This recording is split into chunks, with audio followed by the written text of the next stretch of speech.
자, 우리 한번 그럼 지금 네 분 들어오셨는데 다시 이제 마무리를 짓도록 하겠습니다. 지금 시간이 좀 많이 지났는데 우리 책 모임 팀 여러분 어떻게 생각하세요? 이거 막 빨리빨리라도 진도 다 빼볼까요? 아니면은 그냥 좀 이렇게 상세하게 제가 설명을 하면서 그래도 하나라도 제대로 알자. 어느 게 더 여러분에게 더 편하신가요?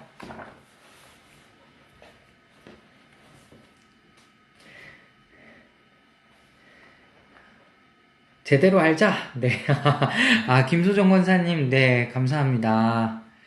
지금 이제 페이스북이래, 인스타그램하고, 지금 우리 카톡방, 네, 지금 오픈해서, 아까 나누던 얘기 한번 해보겠습니다, 그럼. 자, 124페이지로 한번 보겠습니다. 바울의 교회들에서 그리스도 안의 교제에 대해서 우리가 한번 생각해 보겠습니다.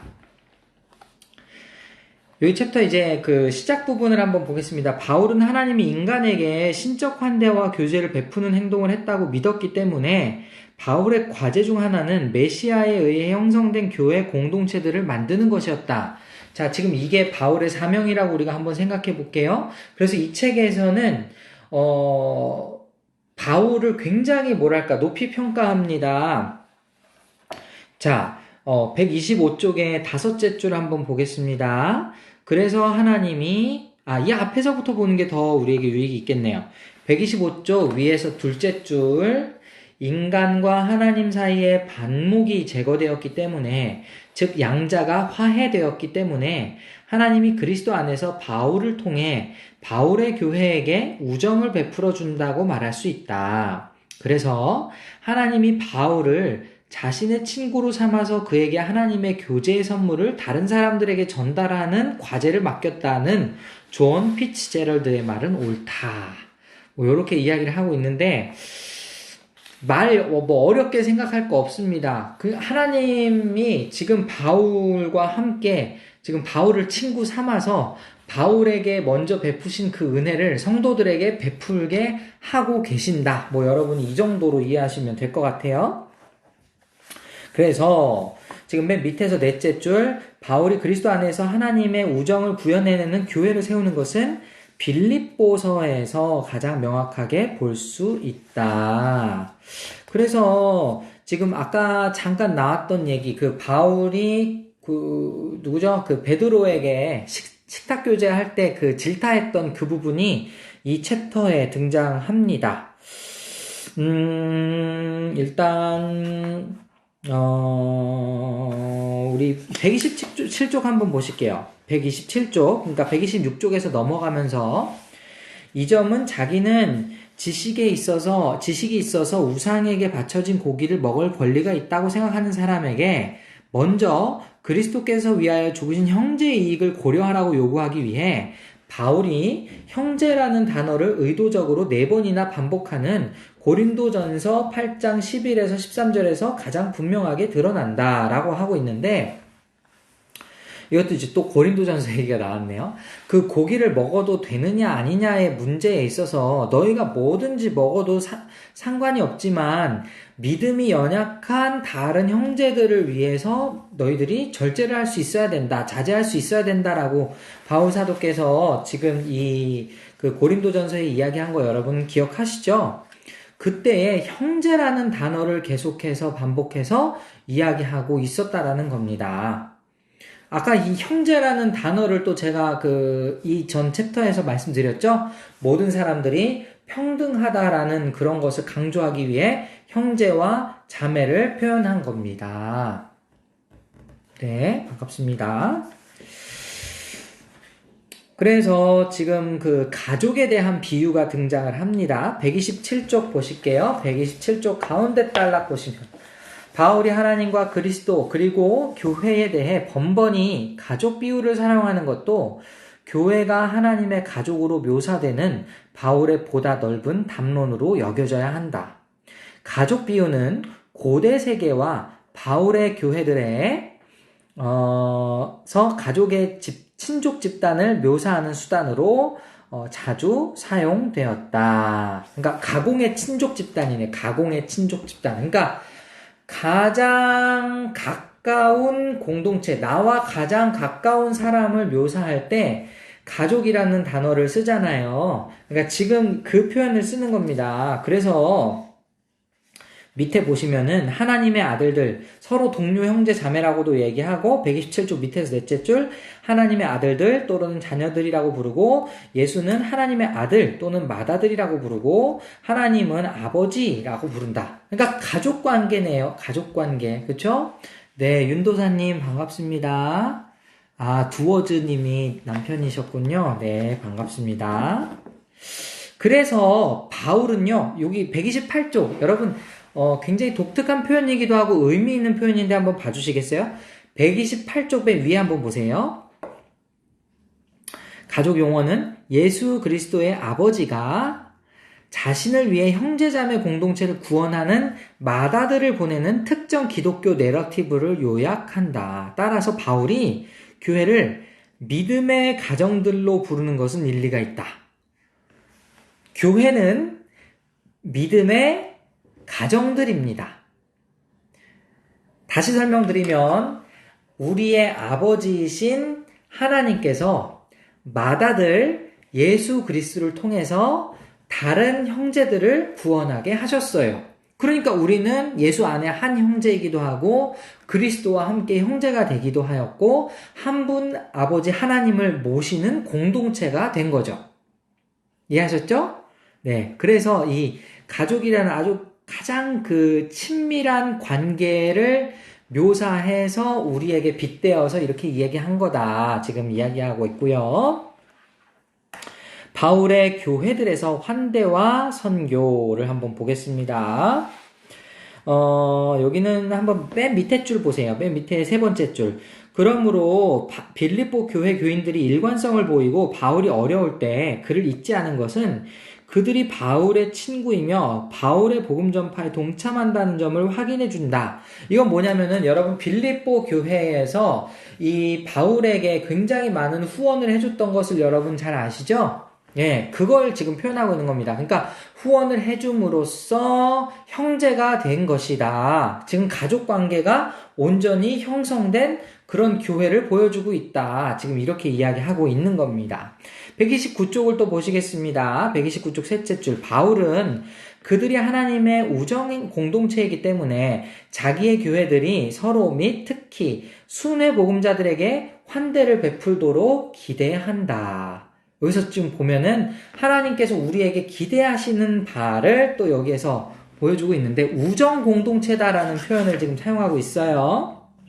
그래서 지금 이 책 내용 보면은 우리 자매 베베를 주 안에서 영접한다. 뭐 형제들과 함께 그냥 눈에 보이는 거 제가 지금 설명을 드리는 거예요. 그런 식으로 우리가 어떤 공동체냐라는 것을 공동체의 정체성을 지금 드러내 보이고 있는 거죠. 이해하시겠습니까? 제가 한 줄만 더 읽어드리고 한 번 더 설명을 해드릴게요. 74쪽 맨 밑에서 두 번째 줄, 더 많은 예를 제시할 수 있지만 요점은 이거 보세요. 바울이 자신의 선교 목적을 진전시키는 가정 네트워크를 촉진하는 수단으로서 그의 회중들 내에 세계적인 가족, 우주 정체성을 주입하려 했다라는 것이다. 순회 선교사들에 대한 환대로 인해 복음이 새로운 지역에 전파될 수 있었고 친구와 가족 사이의 환대는 바울의 선교가 성공하는 데 매우 중요했다. 바울이 생각한 교회 공동체의 정체성을 여러분 이해하시겠습니까? 바울이 생각한 교회의 정체성은 한 가족과도 같은 집단입니다.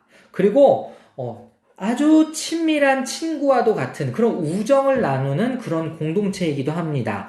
이것은 바울이 직접 겪었기 때문에 이야기를 하고 있는 것이죠.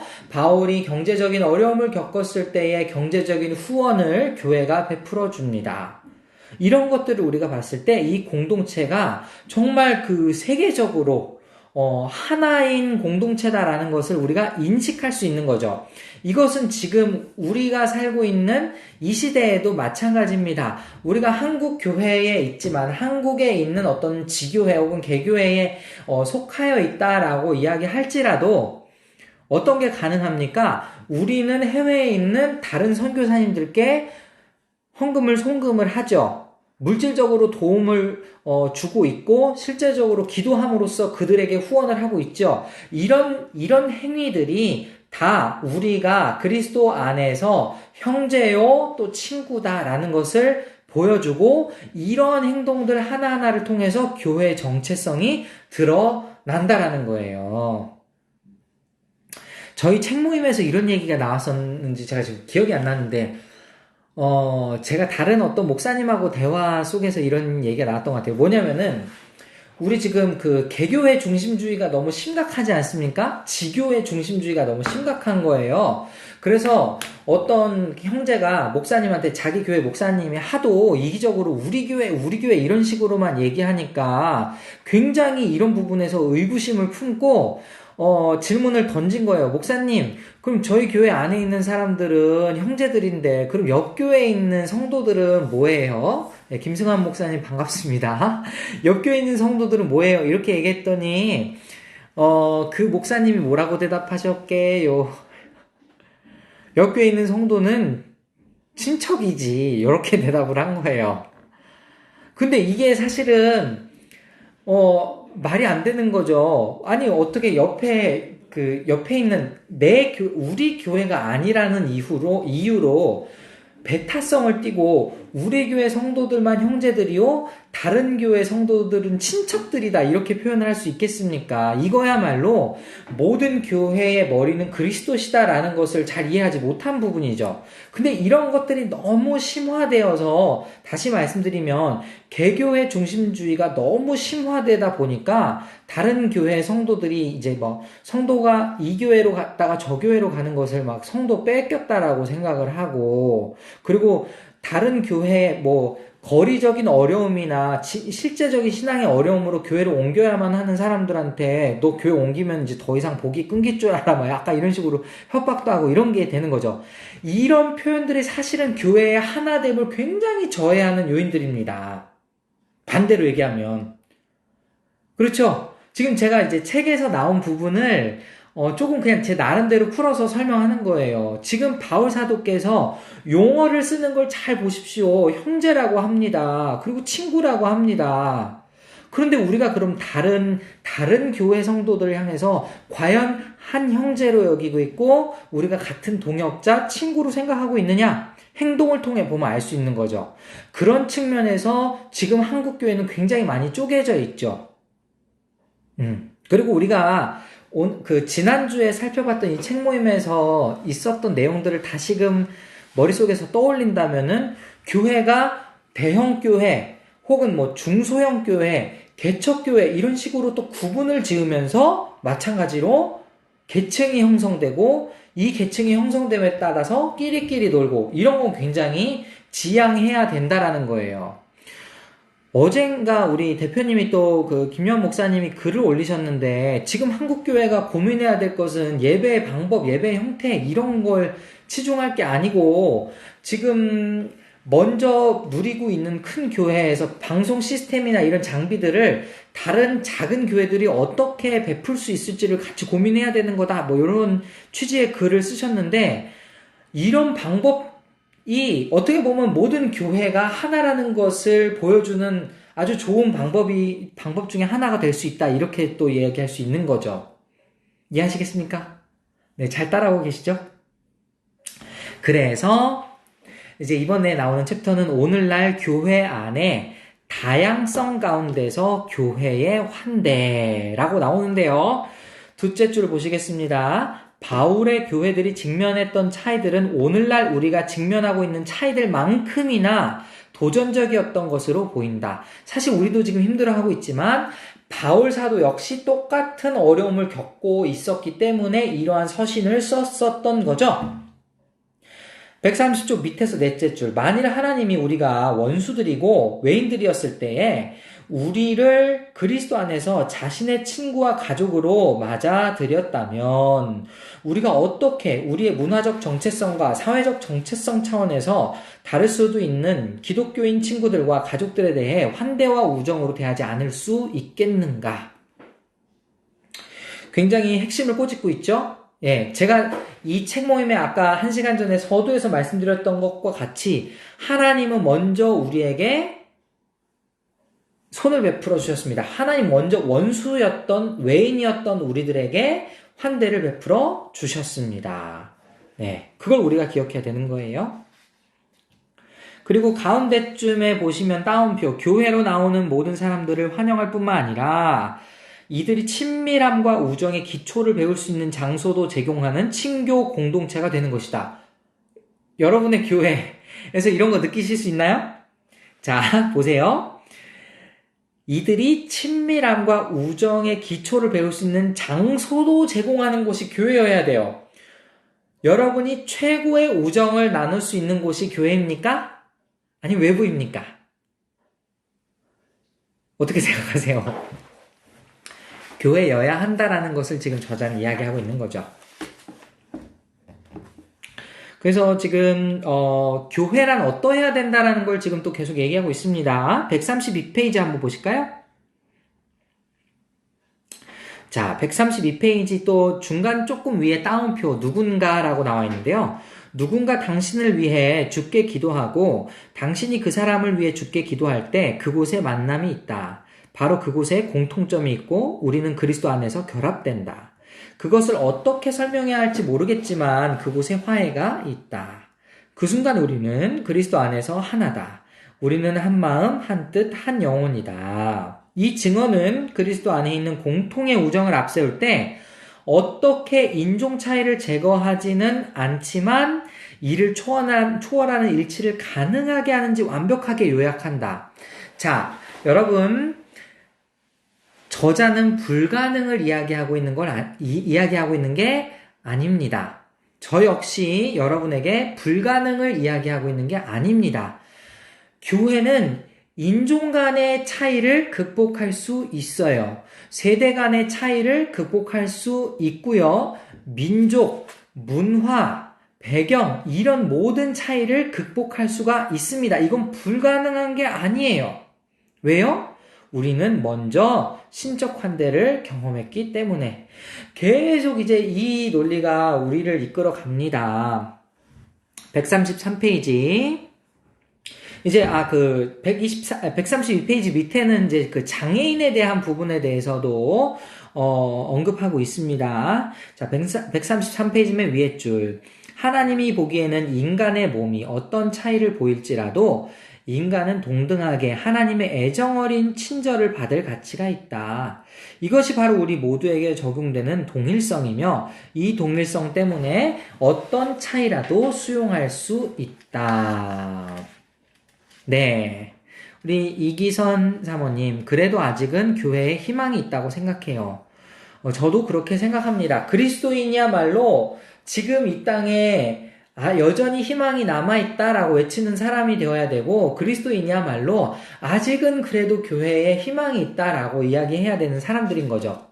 원리적으로 따지면 우리는 이미 그리스도의 환대를 경험했고, 그리스도의 살과 피를 먼저 먹음으로써 이 신적인 환대, 즉 신적인 식탁교제에 이미 참여했기 때문에 배운 대로 우리가 적용하자면 이렇게 우리가 이야기할 수 있겠습니다.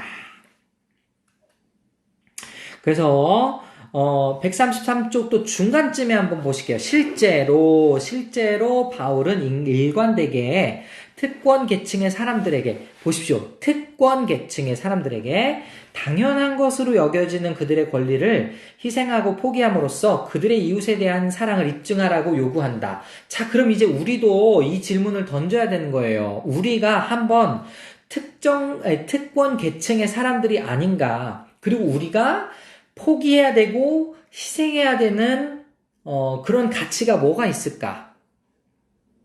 저는 이제 여기 그 장애인에 대한 이야기가 나왔으니까 실천할 수 있는 방안 하나만 한번 제가 소개를 한번 해드릴게요.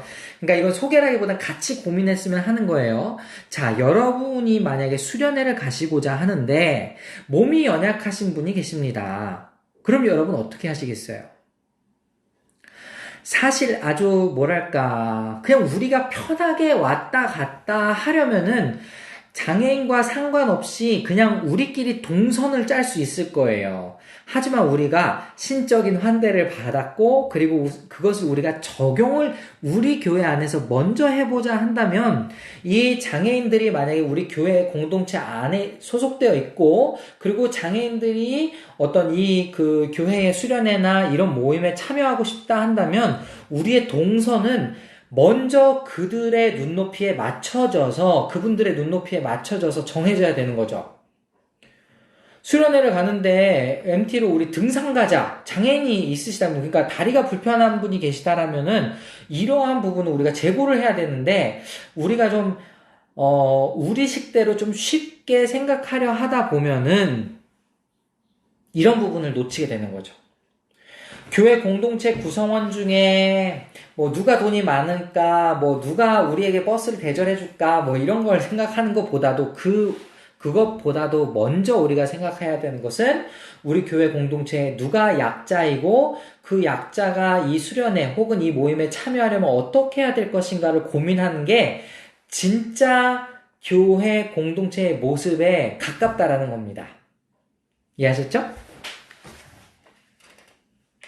그래서 밑에서 셋째 줄, 하나님의 우정을 받은 사람들로서 우리의 주된 공동체적 정체성은 친구와 가족이다. 가족 여행을 한다고 하는데 우리 아버지가 만약에 몸이 불편한다고 하시면 아버지에 맞춰서 우리가 동선을 짜겠죠. 똑같은 겁니다. 자, 그리고 134쪽 다섯째 줄, 이러한 교제의 비전을 추구하려면 우리의 자연스러운 친족, 우정, 집단, 외부의 사람들을 포용하고 그들에 의해 포용될 필요가 있다. 일방적인 게 아닙니다. 외부의 사람들을 포용하고 그들에 의해 포용될 필요가 있는 겁니다.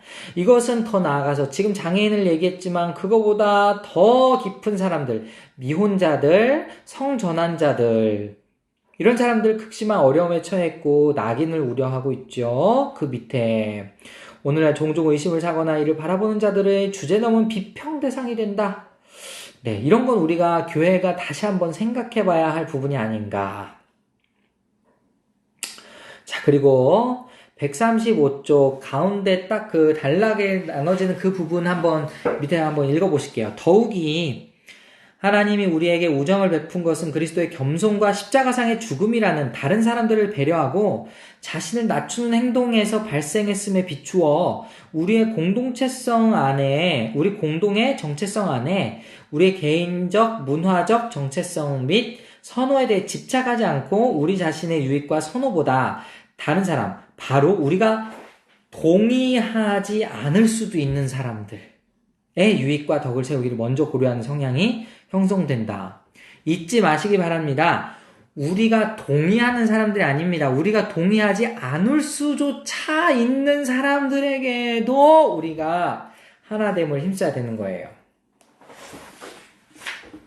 그런 의미에서 이 책은 굉장히 큰 도전을 주고 있는 거예요. 네. 그리고 136쪽에 넘어가서 각주 91번 나와 있는 바로 다음 부분을 제가 읽어보겠습니다. 따라서 바울이 공동의 정체성을 신적 환대를 받은 자들로 설명하고 있다는 내 주장이 절대로 민족적, 문화적, 소수파들로 하여금 다수파의 문화에 적응해야 한다는 요구로 이어져서는 안 된다. 이해하셨죠? 밑에 줄 따옴표. 우리의 예배가 사람들이 배제당하고 있다고 느끼거나 자신들이 계속해서 방문자 상태로 있다고 느끼게 하는 한 우리는 성경적인 환대 사역을 성취하고 있는 것이 아니다. 어떤 교회를 갔는데 계속 외인처럼 느껴져요. 물론 이런 것은 그 사람에게도 일말 책임이 있을 수 있습니다. 그러니까 교회 공동체에 비집고 들어가지 않으려는 노력이 있다 할지라도 우리가 한번 생각해 봐야 되는 건 교회 안에 텃세가 심하다는 것도 여러분은 알고 계시죠? 교회가 텃세가 심하다고 느낄수록 새로운 형제 자매가 교회 공동체에 적응하기 굉장히 힘들죠. 이건 다른 의미에서 새로운 그 성도는 그 외인이나 같은 입장인 겁니다. 나는 교회 밖에 있던 인물이니까. 그런 측면에서 우리가 이 부분을 한번 생각해 볼 필요가 있는 거예요. 그리고 넷째 줄, 137조 넷째 줄. 다민족 공동체에서는 어떤 구성원도 영원한 손님처럼 느끼게 되어서는 안 된다. 네. 자, 138쪽에 우리 토론 문제들이 있습니다. 여러분, 우리 토론 문제 몇 번 한번 나눠볼까요? 네, 우리나라도 이제 다민족입니다. 이시영 권사님 지금 써주셨는데요. 우리나라도 이제 다민족이에요, 정말. 아, 네. 김승환 목사님. 근데 많은 교회들이 그러죠. 친척교회가 아니라 남행교회도 많은데요. 네. 아유, 제가 이 댓글을 너무 늦게 발견했네. 저희 딸이 다니는 이태원 초등학교 말씀드렸죠? 저희 딸이 다니는 이태원 초등학교는 한 학년에 60명도 안 됩니다. 그러니까 66, 36, 그러니까 한 300명 정도가 다니는 학교인데요. 민족이, 그러니까, 몇 개국의 아이들이 다니면 22개국의 아이들이 다니고 있어요. 엄청나죠? 물론, 저희 딸이 다니는 이태원 초등학교의 특성상 대사관 자녀들이 다 이태원 초등학교 다니고 있거든요. 네. 그래서 참, 뭐랄까, 다행히도 저희 딸은 외국인에 대한 거부감이 없어요. 그리고 외국인에 대한 어떤 편견이나 이런 게 없는 것 같아요. 그냥 친구다 했는데 러시아 친구도 사귀고 이래요. 네, 국제초등학교예요. 근데 다 한국말로 합니다. 네, 수업도 다 한국말로 하는데, 아무튼 간에 그런 것들이 굉장히 필요한 부분이죠. 여기 보시면, 3번 한번 보실게요. 138쪽에 3번. 교회가 어떻게 다른 사람들이 주류 문화에 동화되도록 강요하지 않으면서 성공적으로 일치를 추구할 수 있는가? 이게 다른 말로 한번 해볼게요. 교회가 어떻게 하면 눈을 낮춰서, 즉 문턱을 조금이라도 낮춰서 다른 사람이 유입되는 데에 실천할 수 있을까? 실천할 수 있는 방안이 뭐가 있을까? 네, 이기선 사모님, 책으로 읽기는 하는데 교회 안에서 실천하기는 참 어려운 주제네요. 읽으면서 가슴이 철렁철렁하네요. 아, 다민족은 다세대도 생각해 봐야 합니다. 김희수 권사님 말씀해 주셨는데요. 다세대라 함은, 그러니까 지금 뭐라고 할까요? 노인, 그러니까 다세대.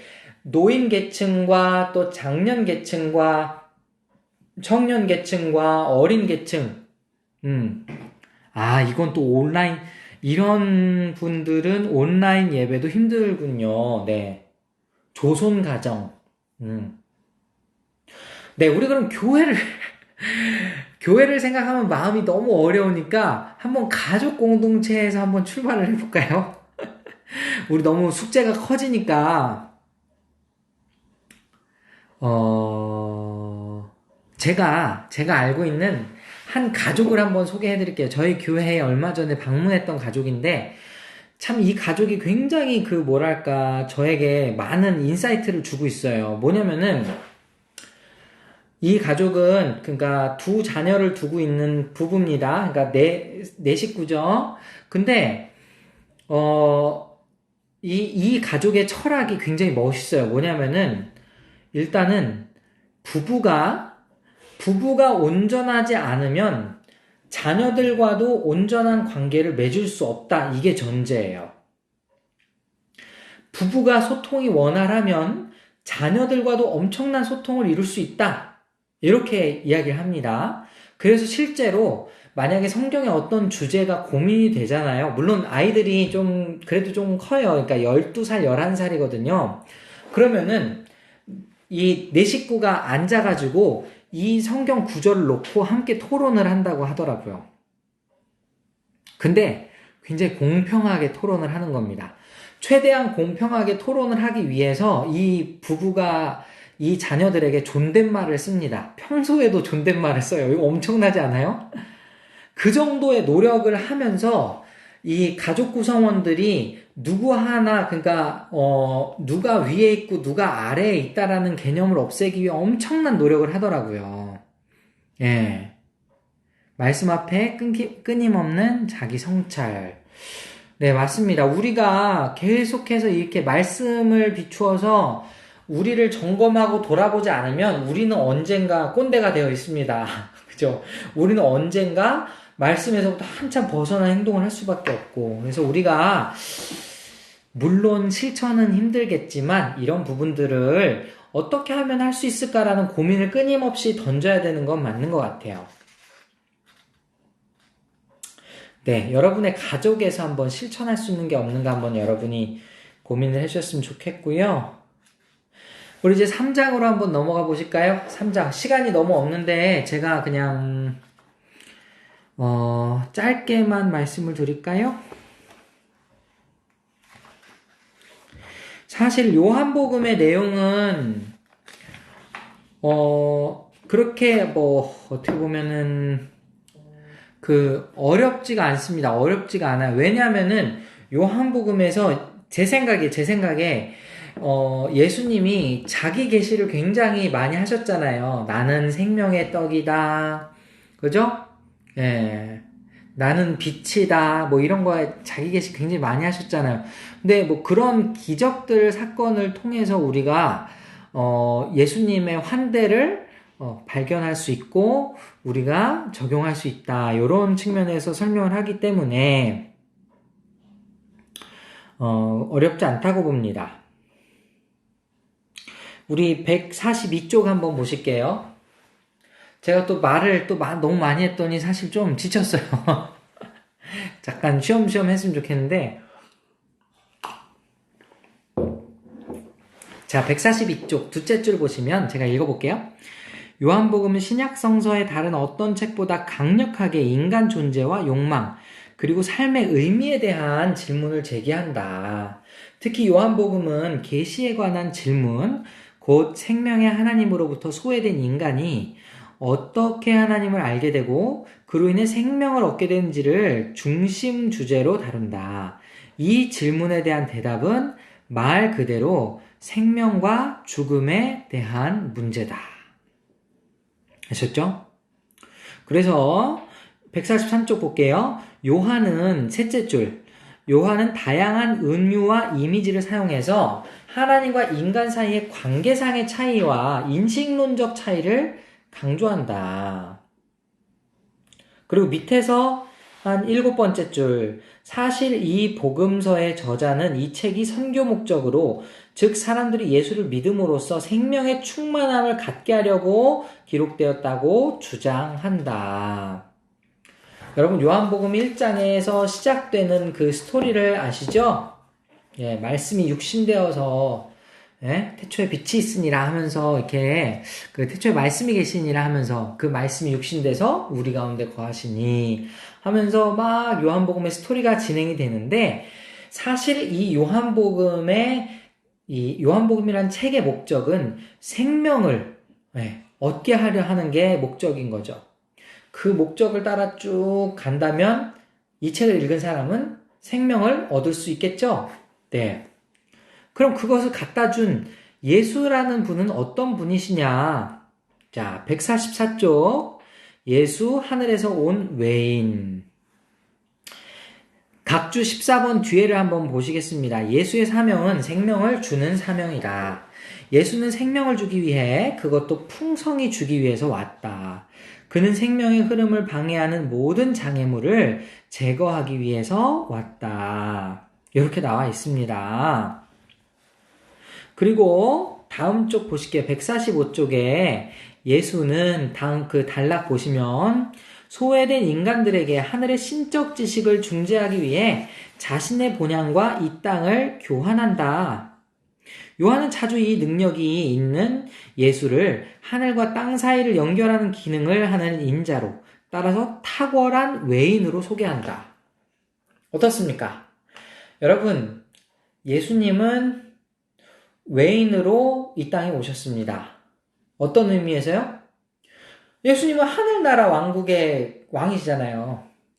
근데 이 땅에 오셨어요. 낮고 낮은 곳에 오셔가지고 하늘의 것을 이 땅에 전해주시는 분으로 오셨습니다. 그죠? 그게 바로 하늘의 신적 지식을 중재하시기 위해서 이 땅에 오신 거죠. 그러니까 예수님은 여기에 나온 볼드체처럼 탁월한 외인이 될 수 있는 겁니다. 그죠? 자, 그래서 146쪽에 가시면 또 단락이 시작되는 부분에서 예수가 인자로서 하늘 출신이라는 점으로 인해 요한복음의 등장 인물들은 일관되게 역설적으로 예수의 기원에 번번이 의문을 제기한다. 왜냐하면 예수를 반대하는 자들은 예수가 하늘 출신임을 강하게 부정하면서도 정작 예수가 어디에 왔는지 전혀 모르기 때문이다. 이렇게 보시면 예수님이 왜 외인으로 묘사되는지 아시겠죠? 뭐 어떤 가난한 목수 요셉의 아들이다. 뭐 이렇게 생각할 수도 있겠지만 예수님의 자기 정체성을 드러낼 때나 예수님의 행동을 봤을 때는 이건 진짜 이 세상 인물이 아닌 거예요. 요즘 유행어로 이야기하면 그런 겁니다. 이 세상 능력이 아닌 거예요. 그러니까 외인이죠. 우리와 다른 어떤 존재니까 외인인 거죠. 예수, 생명을 주는 주인. 그래서 자 이제 여기서부터 나오는 논지는 어떤 것이냐. 이제 그 외인이신 예수님이 이 땅에서 하신 게 뭐냐라는 것을 규명할 때에 예수님은 우리에게 생명을 주시는 분으로 등장한다라는 거예요. 예수는 인간에 대한 신적 환대의 주인으로서 행동하면서 포도주, 물, 빵, 제자들의 발을 씻김, 그리고 영원한 처소 제공이라는 환대에 관한 주요 상징들을 사용해서 구원하고 계시는 하나님의 임재를 공유한다. 환대의 모든 요소들은 예수의 구원하고 계시하는 임재를 필요로 하는 인간에 대한 하나님의 환대를 상징한다. 그러니까 예수님이 지금 다시 말하면 하나님이 우리에게 인간에게 보여주시는 환대의 요소를 포도주, 물, 빵, 제자들의 발을 씻김 뭐 이런 것들을 통해서 계시하고 있다라는 거예요. 드러내고 있다라는 겁니다. 그죠? 그리고 또 밑에 줄 보실게요. 밑에서 넷째 줄, 예수를 포도주, 물, 빵을 제공하는 주인으로 바뀌는 외인으로 묘사하는 것은 신학적으로 적절한데 이는 외인들에 대한 환대 관습의 주요 목적 중 하나가 주인으로 바뀌는 손님의 정체성을 드러내는 것이기 때문이다. 네. 뭐 조금 어렵게 들릴지도 모르겠지만은 정체성을 지금 외인들을 환대하는 것을 그러니까 뭡니까? 주인이 손님의 발을 씻겨주는 거예요. 근데 발을 씻겨준다라는 것은 어떤 의미입니까? 만약에 종이 있다 치면 종이 원래 주인의 발을 씻겨줘야 맞는 거잖아요. 그런데 이번에 예수님이 제자들의 발을 씻겨주십니다. 이것은 뭐예요? 관계를 주인으로 바꿔줌으로써 그 손님의 정체성을 다시 한번 드러내주는 겁니다. 사실은 예수님이 주인이신 거죠. 네, 그걸 지금 여기서 나타내고 있는 겁니다. 그래서 지금 예수님이 또 이제 가나의 첫 번째 표적 이런 것 이제 여러분들 이건 예수의 기적을 우리가 책을 읽을 때 먼저 살펴봤으니까 네, 이 저자가 말하는 부분에 있어서는 좀 여러분이 알아서 공부를 하시면 될 것 같습니다. 우리 조금 넘어갈게요. 네, 누구든지 목마르거든지 나에게로 와라. 생수의 근원이다. 이런 것도 여러분 지금 여기에서 이야기하고 있는데 다른 걸 얘기하는 것보다는 제가 지금 포도주와 생수에 대해서만 설명을 드릴게요. 153쪽입니다. 153쪽에 밑에서 7째 줄 이 문단 시작하는 거 있죠? 우리는 예수가 좋은 포도주와 생수를 제공함으로써 즐겁고 생명을 주며 구원을 베푸는 임재가 자기 백성과 함께한다는 사실을 상징적으로 드러내고 있음을 보았다. 그러니까 지금 물이 포도주가 되게 한 사건, 그리고 생수를 생수의 근원이라는 자기 계시 이런 걸 통해서 자기 백성과 이 구원의 임재가, 그러니까 이 구원이, 하나님이 베푸시는 구원이 자기 백성들 가운데 임했다. 어떻게? 기쁨으로 임했다라는 것을 이런 것들로 표현한다는 거예요. 빵, 물, 포도주, 뭐 이런 걸로. 아시죠? 그래서 또 여기에 보면은 그 오병이어의 기적 사건이 또 있고, 네. 그리고 이게 참된 양식, 자기가 참된 양식으로 설명이 되잖아요. 이 6장에서 제가 이거 많이 설명을 드렸으니까. 그러면서 이걸 결론 짓는 게 뭐예요? 155쪽. 밑에서 셋째 줄. 그렇다면 우리는 다시금 하나님의 환대와 생명을 주는 음식이 하늘에서 온 외인인 예수의 십자가에 박힌 몸을 통해 매개되고 있음을 보게 된다. 예수님은 계속해서 자기를 계시하고 계시잖아요. 자기가 생명의 빵이고, 뭐 이렇게 표현함으로써 이것이 어떻게 우리에게 눈으로 드러나고 성취가 되는가? 예수님의 십자가의 죽음을 통해서. 네. 그러니까 지금 아까 요한복음 제가 처음에 말씀드렸듯이 요한복음의 대주제가 뭐예요? 가장 큰 주제가 생명, 새 생명을 우리에게 주기 위해서 오신 그 예수님, 그 생명의 통로가 어떻게 진행이 되는가? 예수님이 이 땅에 계실 때에는 빵과 물과 포도주와 또 대접 뭐 그런 걸로 표현을 하셨고, 그런 것의 절정이 예수님의 십자가를 통해서 드러났고, 예수님의 십자가를 통해서 우리가 새 생명을 얻게 됐고, 이게 지금 요한복음의 논지이죠. 근데 저자는 이 부분에 있어서 예수님의 환대에 주목하고 있는 것입니다. 아셨죠? 지금 이 부분은 좀 넘어가 보겠습니다.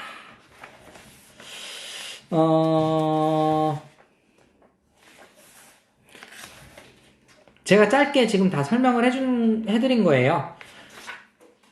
그래서 이 부분만 정리하고 넘어가겠습니다. 162쪽에 그 둘째 단 시작하는 부분.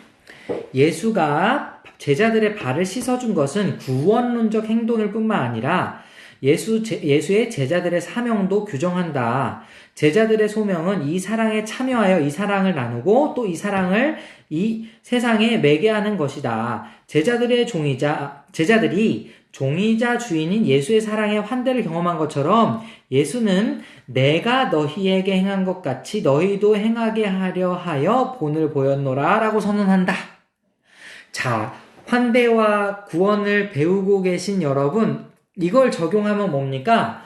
예수님이 우리들의 발을 씻기는 환대를 먼저 베풀어 주셨습니다. 그러므로 우리도 이 세상을 향해서 제자들의 발을 씻기신 예수님을 우리도 실천함으로써 다른 사람의 발을 씻기어야 할 수 있겠습니다. 이건 선교적 메시지도 포함이 되는 거죠.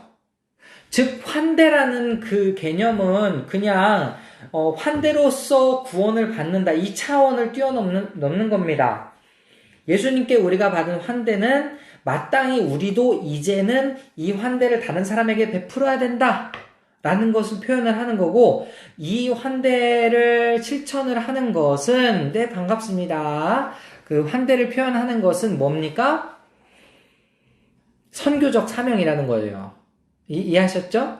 네, 이렇게 연결고리가 쭉쭉쭉 이어가는 겁니다. 그래서 지금 그 163쪽으로 넘어가면서 내가 너희를 사랑한 것 같이 너희도 서로 사랑하라. 이 메시지가 어떻게 연결이 되는 거예요? 내가 너희에게 먼저 환대를 했던 것처럼 너희도 다른 사람을 환대해라. 이렇게 연결이 될 수 있는 겁니다. 그죠?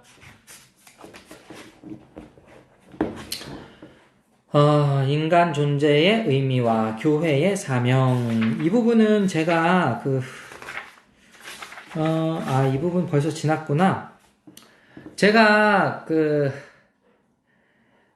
이 환대와 구원도 책읽남이라는 우리 생활교 플러스에 제가 책 읽는 부분이 있는데 이 요한복음의 부분을 읽었던 기억이 나거든요. 근데 지금 벌써 제가 막 정신없이 지나가다 보니까 거기 이미 지나간 것 같은데, 지금 이제 8분 정도 남아서 그냥 여기 그냥 마무리 짓는 부분만 제가 한번 보겠습니다.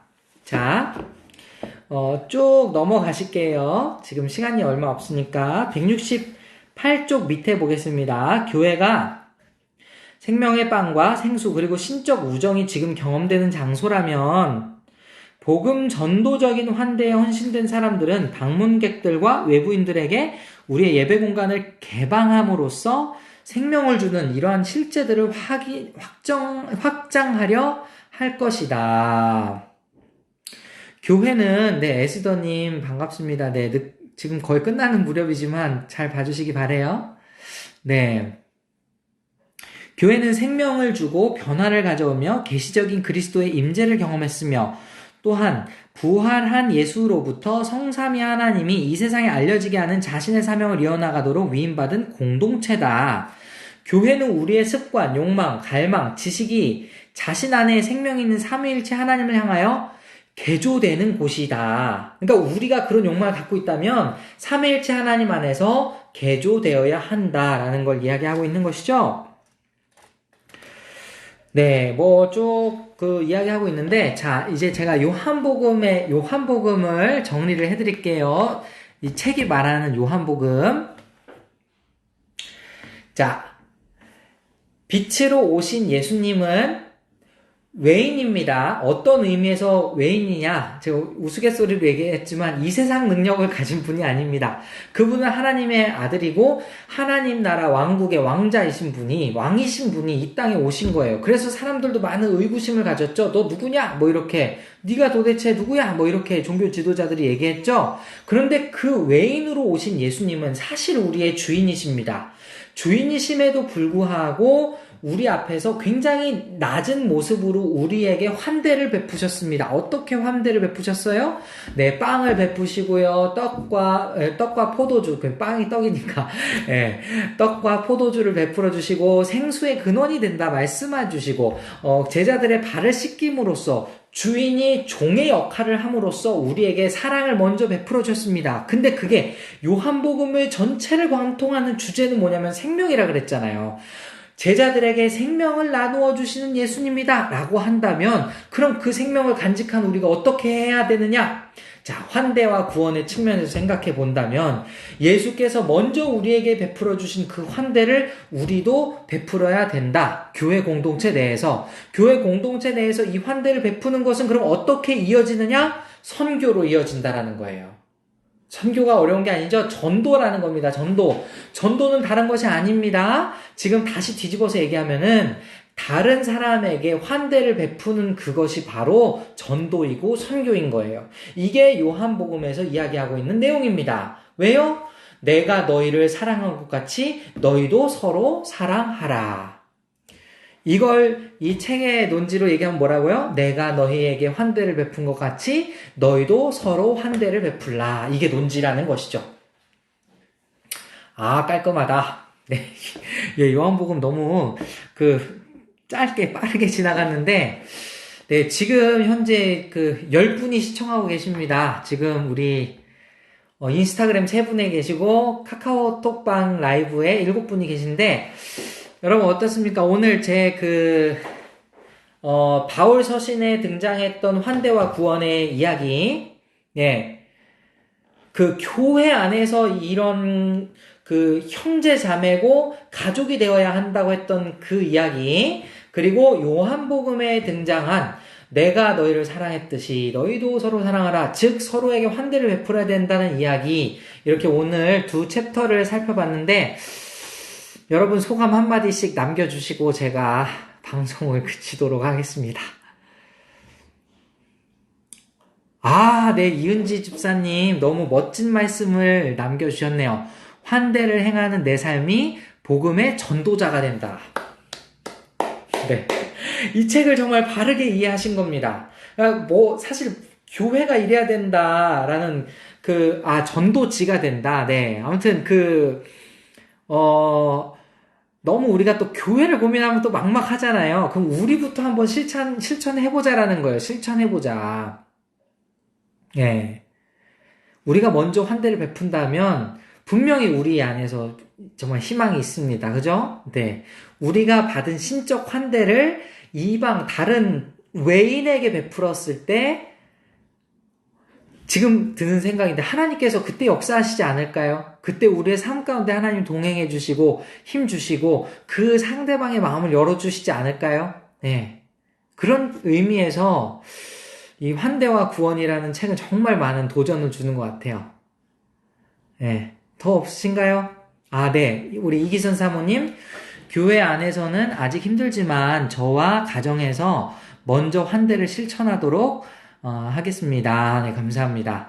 유소영 준목님, 주님이 먼저 베풀어 주신 것처럼 우리도 먼저 다가가 손을 내미는 자 되겠어요. 네, 감사합니다. 오늘 저도 막 나누면서 또 저도 좀 은혜가 되네요. 이게 우리가 교회를 고민하지만 사실은 개개인의 입장에 봤을 때 우리가 먼저 하나님의 사랑을 받은 자들이니까요. 그죠? 네, 작은 거 하나라도 실천하는 우리가 됐으면 좋겠습니다. 네, 오늘 깔끔하게 30분의 마무리 짓겠습니다. 네. 우리 정향수 강도사님 반갑습니다. 이렇게 온라인으로 인사를 나누게 됐는데, 2시간 내내 잘 시청해 주셔서 너무 감사합니다. 윤경화 집사님, 하나님의 사랑 먹튀하지 않도록. 네. 하나님의 사랑 먹튀하지 않도록 여러분, 그렇게 해주시기 바랍니다. 자, 그럼 제가 기도하고 오늘 이 책 모임, 환대학원 책 모임 마치고요. 다음 주에도 동일합니다. 월요일 오후 3시 반에 제가 카카오톡 라이브와 그리고 인스타그램 라이브로 제가 톡방 열도록 하겠습니다. 수고 많으셨고요. 제가 기도함으로 마치겠습니다. 사랑하는 하나님 아버지 감사합니다. 우리가 말씀을 읽으면서 사실 이 환대의 측면에서 고민해 본 적이 단 한 번도 없었던 것 같은데 바울 사도 역시 교회 안에서 어떻게 하면 하나가 될 수 있을까? 정말 이방인에게 환대를 베풀어야 하고 계층 간에 환대를 베풀어야 한다라는 그러한 논지를 우리가 살펴보았습니다. 그리고 요한복음 우리가 정말 짧게 보았지만 예수님께서 먼저 우리에게 주신 그 사랑을 우리가 실천해야 한다라는 것. 다시 이야기하자면 예수님께서 먼저 베풀어 주신 그 환대를 우리가 다른 사람에게 베풀어야 한다라는 것을 또한 깨닫게 되었습니다. 말씀을 깨닫고 나니 이 말씀이 또 너무 달게 느껴지고 우리 마음에 기쁨이 또 만족감이 찾아옵니다. 그런데 하나님 우리가 현실적으로 생각한다면 교회에서 이런 것들을 실천하는 것이 결코 쉽지만은 않습니다. 하나님 먼저 사랑을 받은 우리가 먼저 환대를 받은 우리가 각각 개개인이 할 수 있는 위치에서 먼저 실천을 할 수 있도록 도와주시옵소서. 그래서 우리가 복음의 통로가 되고 하나님께서 우리에게 맡겨주신 선교적 사명도 잘 감당할 수 있도록 하나님 인도하여 주시옵소서.